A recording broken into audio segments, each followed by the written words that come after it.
to Season 2 of Pasco Podcast, a series where we discuss leadership in public service. We'd like to thank our sponsors, the 550,000 plus residents of Pasco County, as represented by the Board of County Commissioners. It's through their trust and empowerment of our workforce and leadership team that we're able to bring you this podcast. We created this podcast to help public servants build leadership skills and leverage them for success by sharing the experiences of our peers. Hi, I'm Dan Biles, and welcome to our 15th episode of Pasco Podcast. Join us today are from our Fire Rescue Department, Fire Marshal Justin Frum and Executive Officer Robert Chalmers. Welcome and glad to have you here today. Thanks for having us. Thank you, Mr. Biles. So as we get started, can you give the audience kind of a little bit about yourself and then, how you came to Pasco County and to the position you're in today? So I was fortunate in the Dade City merger. I started my career with the city of Dade City.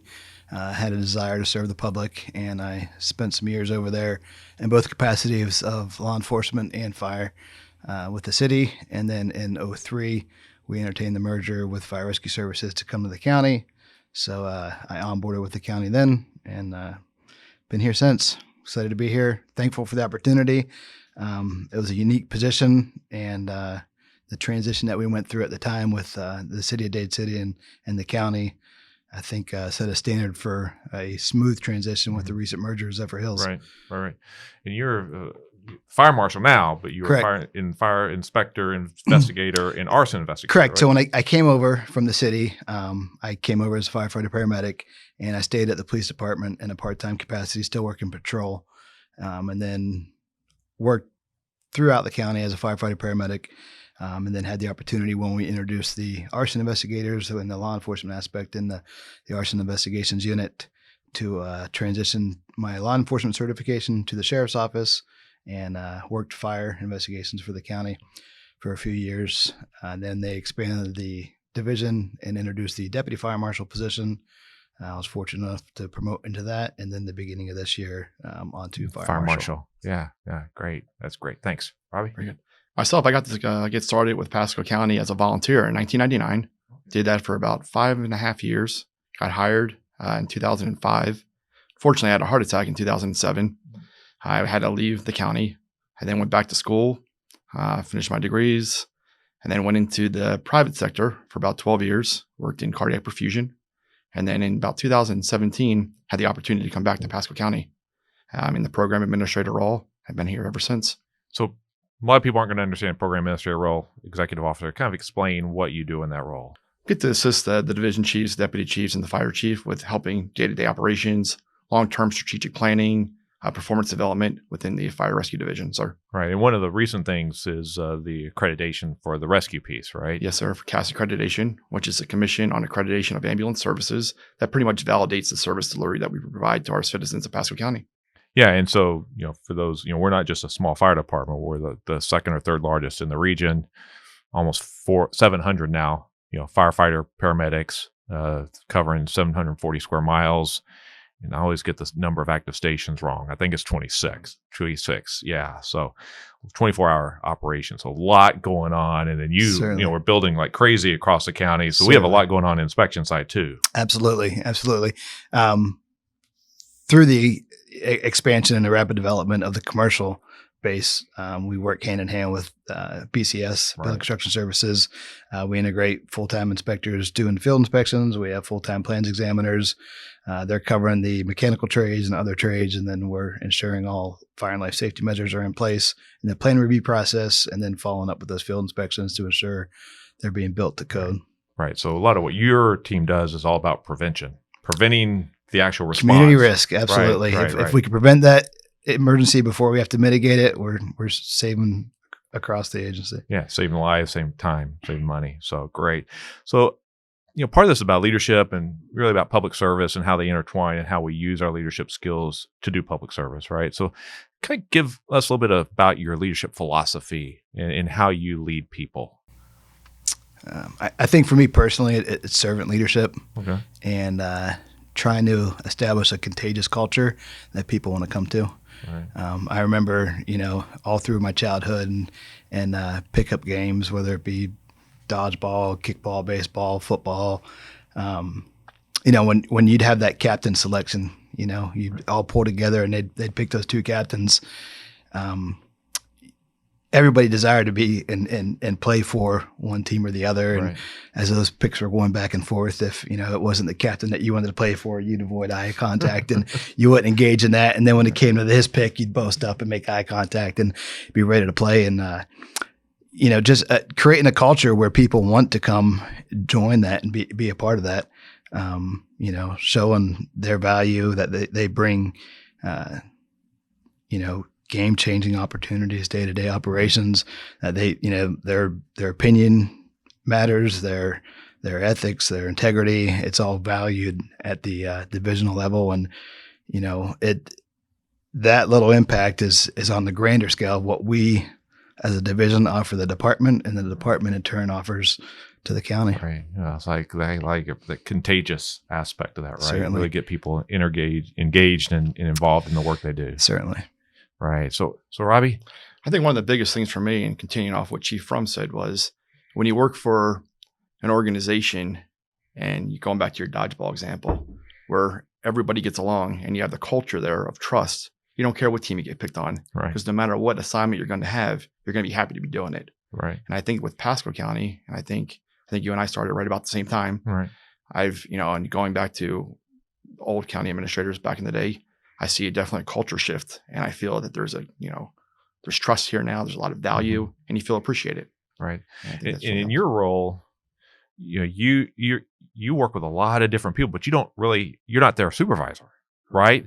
So how do you kind of apply your leadership skills in that? Because we have a lot of people out there like that, right? That they aren't necessarily a supervisor, but they still have leadership skills and they still have to apply them. How do you apply them? So, when I came from the private sector, I led a team of about 300 folks as the chief operations officer.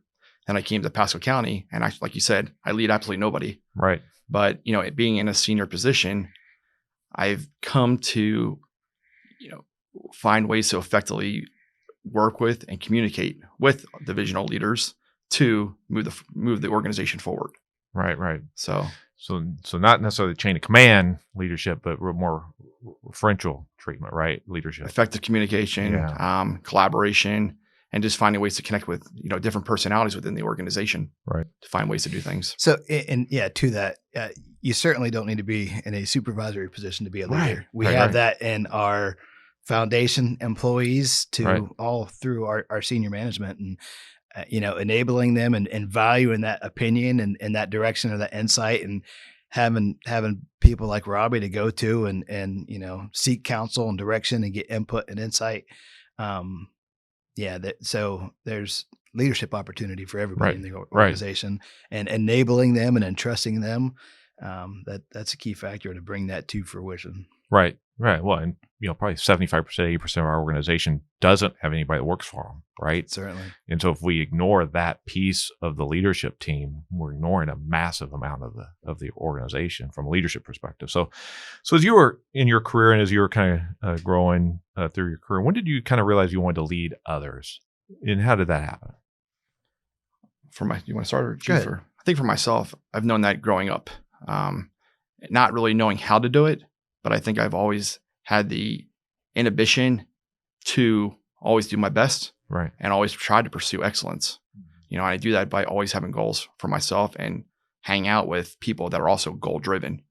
And by doing so, you're always trying to achieve more. And I think that's really helped me to be in a position where I want to lead. I love to lead. I love to work with people individually every single day and work as a team environment. And that's really helped me from the impetus moving forward. All right. Great. So for myself, I had the desire to serve. Never had a desire to be a leader or a supervisor. And it came to some, key opportunities throughout my career where I looked at my passion for the department, for the division, the people I worked alongside with, and opportunities arose. And I asked that question, if not me, then who? Right. And there was a concern that the who may have been somebody that wasn't as passionate about the people that they worked with and the job that we did. That's how I responded to that question and pursued those opportunities. Yeah. And so just kind of continue to grow with that. So Certainly. So in terms of leadership, who's kind of been the biggest influence on your life and how you lead, and not just in the 40 plus hours we spend at work, but, we lead all the time everywhere, right? That's all part of what we do. So for me, personally and professionally, I've had exposure to some great leadership. My parents, my father, they instilled that servant's heart in myself and my siblings. That desire to help others and put others before self, and make sure everybody around us is taken care of, with a high influence on work ethic and integrity and accountability and transparency, and something that as a child, my brother and I, anytime my father was working on a project with us, regardless of whatever we were doing, he always instilled the fact that you do it as you're putting your name on it. Right. So a year from now, 2 years, 3 years from now, when somebody comes behind you and they see your work or what you're involved in, by seeing your work, they'll know it's your name that's associated to it, or knowing your name, there'd be no question or no doubt of the quality of work or what was put forth to it. And then throughout my professional career, I've had the pleasure to work for some phenomenal officers growing up, and I've had the opportunity to work for some that was not so phenomenal. And even from them, I try to gain, experience and, attributes to the direction of how I wanted to end up in a position I wanted to be in. So the good and bad, I would take from everybody I could around me. And, there's characteristics and people from both sides of the spectrum that I try to apply daily. I think that's a valuable point, is to, see those leaders that we don't recognize as strong, suitable leaders, and we question their position, but to find the good and the bad in those and apply that to where we are. Right.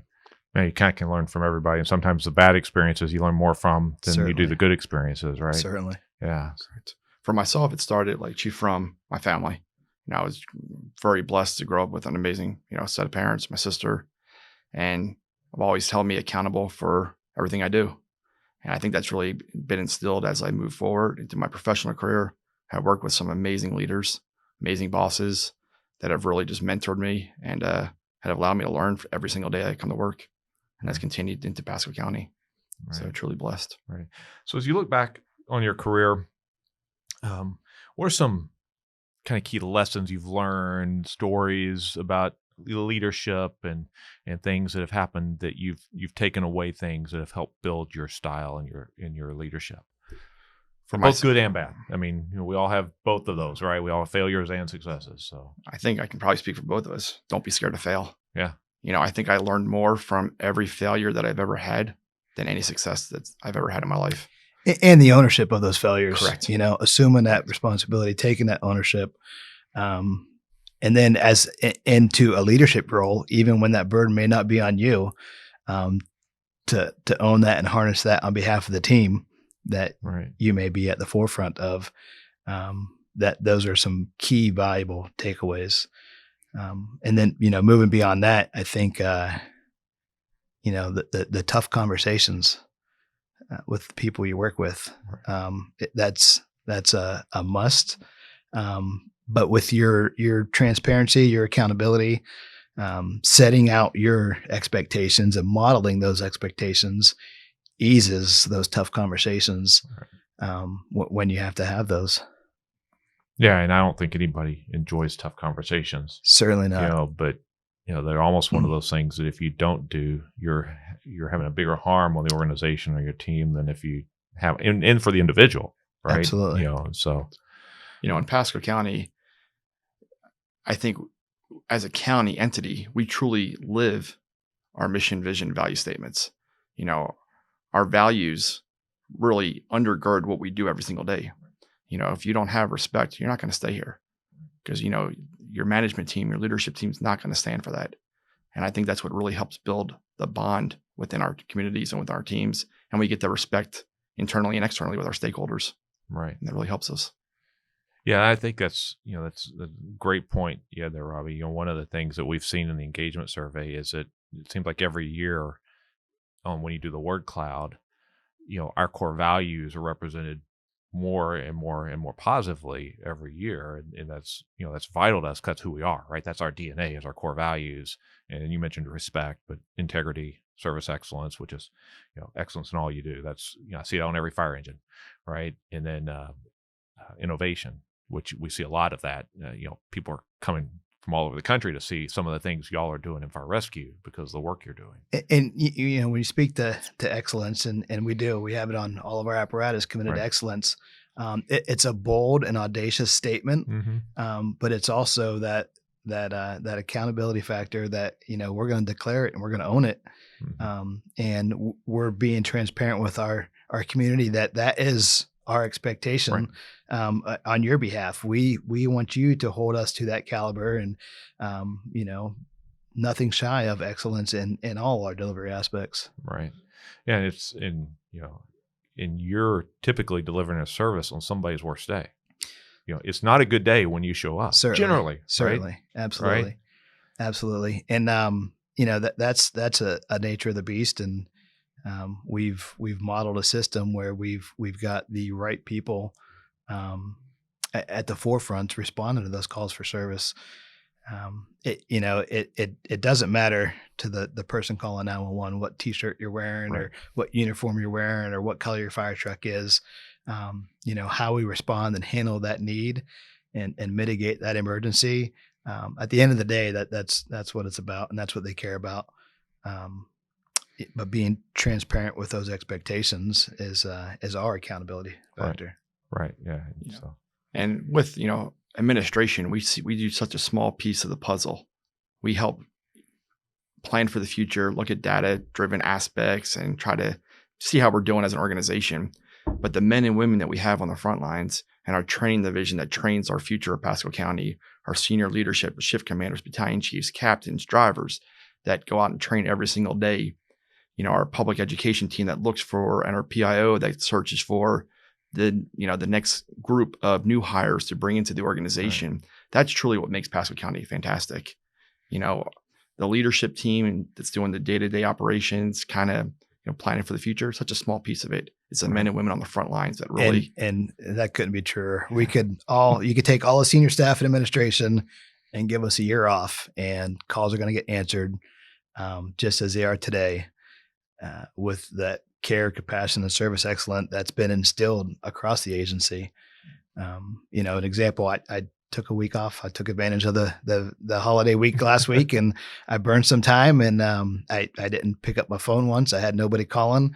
There's a team in place that filled that void. I had no worries while I was gone, and everything was taken care of. Right. So and that's a great example. I think the value of that is that, Chief Casson, our deputy chiefs, our division chiefs run a strong division, that it trickles down into, the newest employee that's the training center right now. Right. That's getting, going through orientation, because we have strong leadership at the top that's trickled down and helped us. In fire rescue, going through a growth spurt here too, right?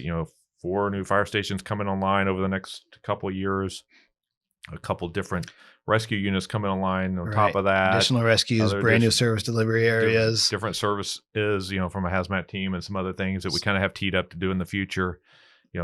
You have a lot of growth opportunities, but there's risk with that too, right? You have to continue to maintain and build the culture of excellence in that. Certainly, yeah. What we have today needs to bring us into that next step in that transitional phase, where we're not just answering the needs of the agency expansion and development, but those individual needs of the lowest employee throughout the all the ranks.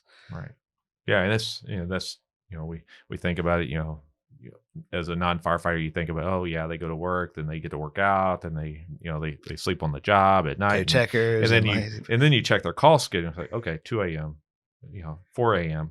See when they're called out and stuff. Like, okay, well, that's a little more than just kind of it is. It's a tough life. And it is certainly. And so many people are attracted to the shift work of 24 on and 48 off, right. And they take one 24-hour shift off and they have a whole week. But in that 24-hour shift, I mean, we have guys and girls out there that they get to work in the morning and they don't see the firehouse until the following morning for shift change, and they're fighting to get back to the station just to get relieved. Right. So hats off and to the field crews that are answering those calls, and they're going through the growing pains. And that's speaking to the leadership role, that's an aspect that we all need to keep in touch with, is the recognition of what those people are going through while, we're at home in the evenings and on the weekends and taking those weeks off. That, it is those ground troops and team members that are meeting those needs for the community. Right. So as you continue in your leadership journey, how do you work to build skills and continue to refine your skills, your leadership skills, both professionally and personally? So I pay attention to my surroundings. I pick off of other people. I seek counsel and direction from people I entrust. I set myself up to see where I'm at with the team. I'll ask for solutions or input with the direction I think we need to go, to see how they respond. And an example was yesterday where we were reviewing a project with a bunch of buildings, and there was some variances we could afford them to forego a suppression system. I had my answer that I wanted to provide the contractor and the builder, but I put it back on the team. So, those self checks to see how we're doing in enabling our team and setting them up to make those decisions on their own without our input or direction. I think that's been my biggest successes to continue into development. And then, taking the opportunity to kind of humble yourself in the position that you're in and the role you're in. For me personally, shortly after I was promoted to fire marshal, we had the deputy fire marshal role that we had to fill. And it was a humbling experience to have a shift commander from the field come in and apply and eventually get promoted into that role. So congratulations to Chief Boyette. I'm thankful to have him as part of the team. And it was a humbling experience knowing that the culture I'm trying to create in the division and that contagious attitude of servantry is seeking other people from other divisions in the department. Yeah, when you do it right, other people see it. They want to join. So they want to join you. That certainly continues those leadership skills and broadens them. I think for myself is to try to get it, every encounter that you have with every personnel that you deal with every single day, have a takeaway. Learn from everybody, either what's right or what's wrong, and try to mold yourself around that. Also, I've been, blessed with a lot of us in fire rescue that have taken some of the leadership classes that we have through Pasco U. I know Chief Gaston's really pressed on us to constantly try to improve. A lot of us have been afforded the opportunity for Six Sigma training.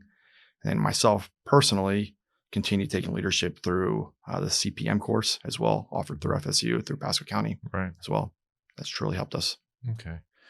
Yeah. And, you both have mentioned in various ways the element of trust in your team and building trust and giving trust and then allowing them to run with things, and so I think that's vital. And wanted to make sure pointed out that you mentioned it and you just mentioned it, although you didn't say the word. You mentioned the aspect of trust. Certainly. And so, so how do you raise leaders on your teams? How do you identify and kind of raise them? So I think, the recognition of just watching the people you work with and seeing those hidden leadership talents and, watching how others in the division seek direction or guidance from those people or how they interject, and then just afford them the opportunities to train and develop and continue their education. And then we need to work on expanding opportunity for them, and create an opportunity for them to advance.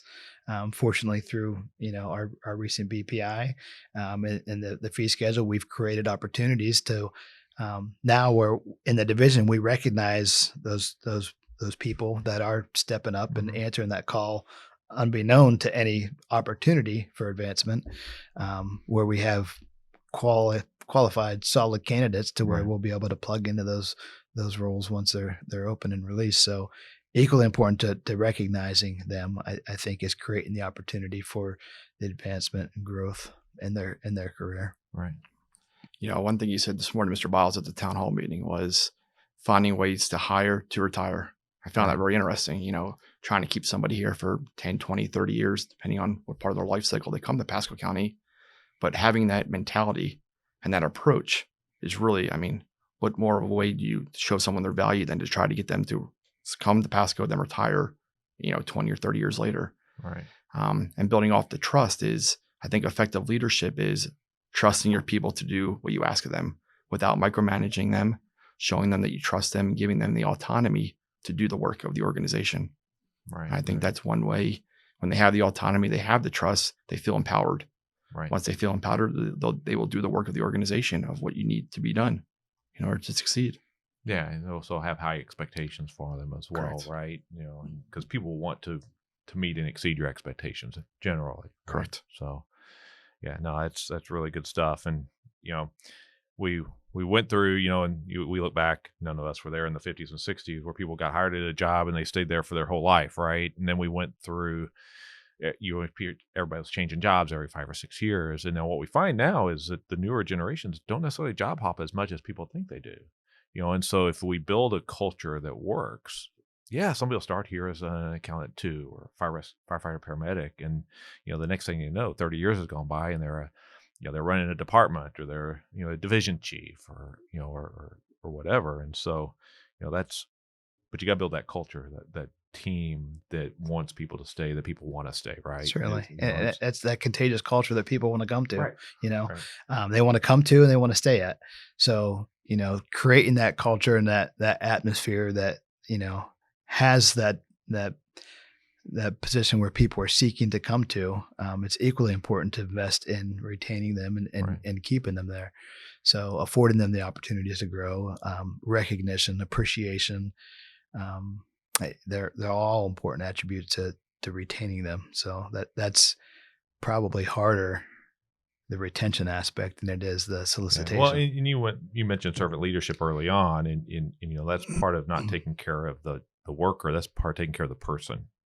So right? and that that there is a boundary that we have to respect with supervisor relations, but to take care of others personally before professionally, I've tried to put that at the forefront. I mean, I tell people around me daily I love them more, and I genuinely do.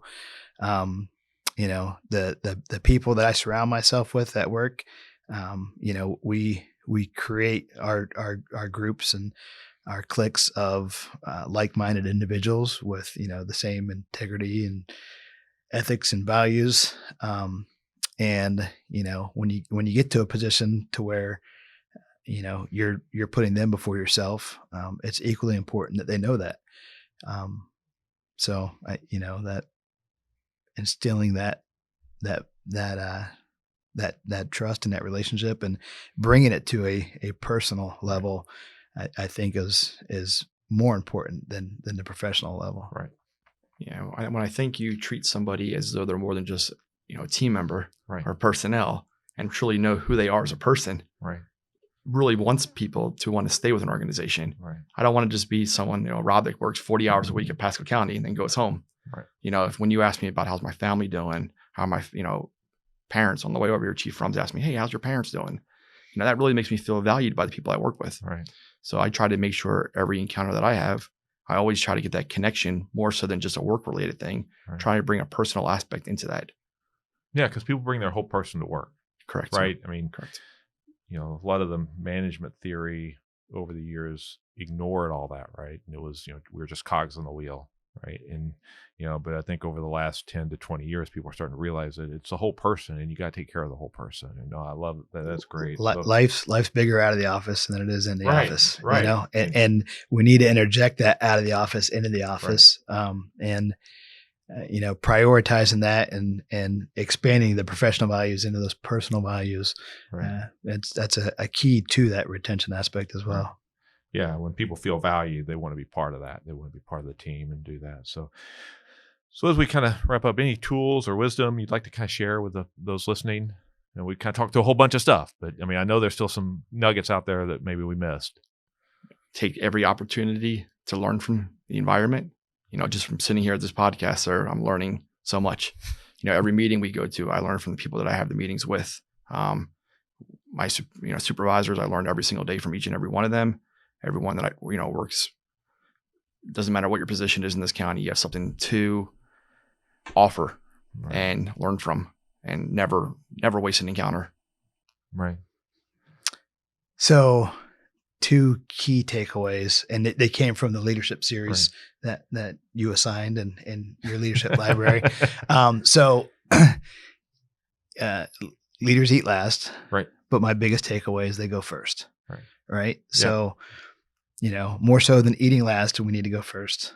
And then the other book, and this is no disrespect to yourself or Dr. Biles, but Good to Great. Yeah. We are great. Yeah. We need to go from great to greater. Yeah. And the reason I coined this, and I presented at the State Fire College on that book, and I changed it then. That we don't value, we don't invest, we don't exercise, we don't seek good. So as a consumer, right. If we have a choice between a good restaurant and a great restaurant, if we're investing, we're going to invest in great and not good. So I think as an organization, we need to look at ourselves that we are great. Right. We're great now, but there's room to become greater. Right. And that's a concentration. So when we get that culture change to investing and recognizing ourselves as being great, we're going to have more investment. We're going to have people building that intimate relationship with the organization. So yeah, we are great, Mr. Biles. Yeah, and, I know. And we are certainly going to greater. Right. But we're not, we're good. We're beyond good. Yeah, no, I agree. Mark and I talk about that, and, there's a part of that process is not everybody is where they need to be. And so, we trying to see the whole picture as well. Right. There is, but those people that aren't where they need to be, if they don't have that self-value right. and that forethought of they're in a great position now, they're not going to exercise or invest to becoming or moving beyond that. Yeah, no, I agree. We have some great people. I liken it in, in sports, right? We've made the playoffs. We've won best workplace, 3 or 4 of those different awards, right? And hopefully we're going to continue to win some of those as we continue to get better at that. But we haven't finished number 1 yet, right? So we made the playoffs, but we haven't won the championship. And being in Tampa Bay, we've seen a lot of champions recently, right? And so we want to be the ones holding the cup up. We want to be the champ. So we still have work to do. So yeah, we're great. We're going to be greater, and we're going to continue to work on that. So yeah, I love the analogy. I love that analogy. It's great. I could mention college football, but A&M just they're taking the next step, but they had struggled with quarterback issues this year. Yeah, rough season. Yeah, everybody has them. But they did. Yeah, but again, there's one where you have you have the demonstration of excellence, right? Absolutely. Over a sustained period of time that you just don't see. Kind of like John Wooden at UCLA, right? Nick Saban in Alabama. And to be great, you have to knock them off. Absolutely. So you can't just knock off the normal team. You have to get to that level and sustain it, right? Not just one day, Certainly. not just one Saturday. And that's how they got there. Right. That's how they got there. Right. Sustained excellence. So we're kind of in that spot, right? We're trying to knock off that, because when you look at the people who win we're competing against the know before, right? The USAAs, those companies that are nationally known as great workplaces. That's who we're competing with now. And so it's going to take a sustained level of effort to continue to do that. So we're on the right path, though. Yeah, no, love the comments. Love the comments. We're on the right path, and really appreciate y'all being here today. So before we end, do a little lightning round. Y'all have seen now. And a couple of these questions will be the same. So you've seen them if you watch the podcast, because I want to kind of get a feel on what people get a feel. Because we're local government, so got to ask a question about the office or Parks and Rec. So, and they're on Netflix, so I mean, it's not like you can't watch them anymore. I'll apologize now because I've never seen either one. So you're not the first person. You're not the first person that said that. So if I had a television series, I would I wouldn't pick one of your lightning round. Okay. I would go with Yellowstone currently. Okay. Definitely The Office. The Office. 100%. Yeah, I think I like them both, but The Office I think gets me laughing longer. All right, so The Office or Yellowstone, Mr. Biles? I've never seen Yellowstone. Oh goodness! We just don't watch a ton of TV, but when we GIF and when we text and GIFs, so the family, it's always Office GIFs, right? Always the Office GIFs. Every once in a while, there's one for every occasion. There's one for every occasion. Does not matter. There is. Yeah, and you got to know the story. Go and start recording it. Yeah. So let's go watch. Dawn or dusk. So, of course, this time of year it comes so close together, right? What is dawn and dusk? Yeah. So, professionally, dawn. Personally, dusk. If I'm off, quiet time in the woods or on the water, I like the evening hours to start my day, especially with my dog. I love to get up. He loves to get up in the mornings and start his day running before daylight. So, yeah, we even talk about your dog. It's a toss. 100% dawn. 100% First thing in the morning, get started. Get going. Yeah. It's because he's in bed by 5:30. 6:30. All right. So what's your favorite season of the year? We don't have seasons, but Florida, sir. It's Florida. Outside of Florida. Outside of Florida, they do have seasons. Recently I've been spending some time in North Carolina. Okay. Fall is beautiful. Winter is beautiful. Anything where it's cooler weather, you could always put more clothes on than you could take off. Right. So the which is odd living in Florida, seasons, but yeah. Yes, sir. Yeah. Yes, sir. Summertime. Get on the water, enjoy yourself. Get on the water, enjoy yourself. Outside. All right. So what's the place you most? So if you had a choice anywhere in the world, where would you want to travel to next? 28-day cruise. Where? Anywhere? Anywhere. Just get on a port and get on a boat and just go. Yeah. 100%. So I would stay within the continental U.S. There's a lot of our country that I've yet to see, that I'm excited about exploring and seeing and visiting. But if I had to pick, probably go visit family. If I could go right now, there's some family that I haven't seen in a while, so I'd take the opportunity to go spend some time with them. Okay. Well, I think that I'll stop there. Yeah, I think we beat that one up, and at some point, I'm gonna get two people in here that haven't watched The Office or Parks and Rec. So good luck with that interview, sir. Yeah, I know. So, well, I mean, that's like asking my kids about Seinfeld or Cheers, right? Yeah, but they're on Netflix. You can see them now. They're Cheers. You can see them now. So we actually did a Cheers tour not too long ago. We went back and watched all the old ones. Oh wow! So while we were in Boston, we did a Cheers tour. Yeah, well, that's a little different Cheers tour. Okay. Well, thanks for joining you. It was great both having you. Thank you for having us. Thanks for having us, Mr. Biles. Justin and Robert here today, and it was great to have you both. And special thanks to our media relations team who made this entire effort possible. And thank you for joining us for this episode of Pasco Podcast. I'm Dan Biles, and until the next one.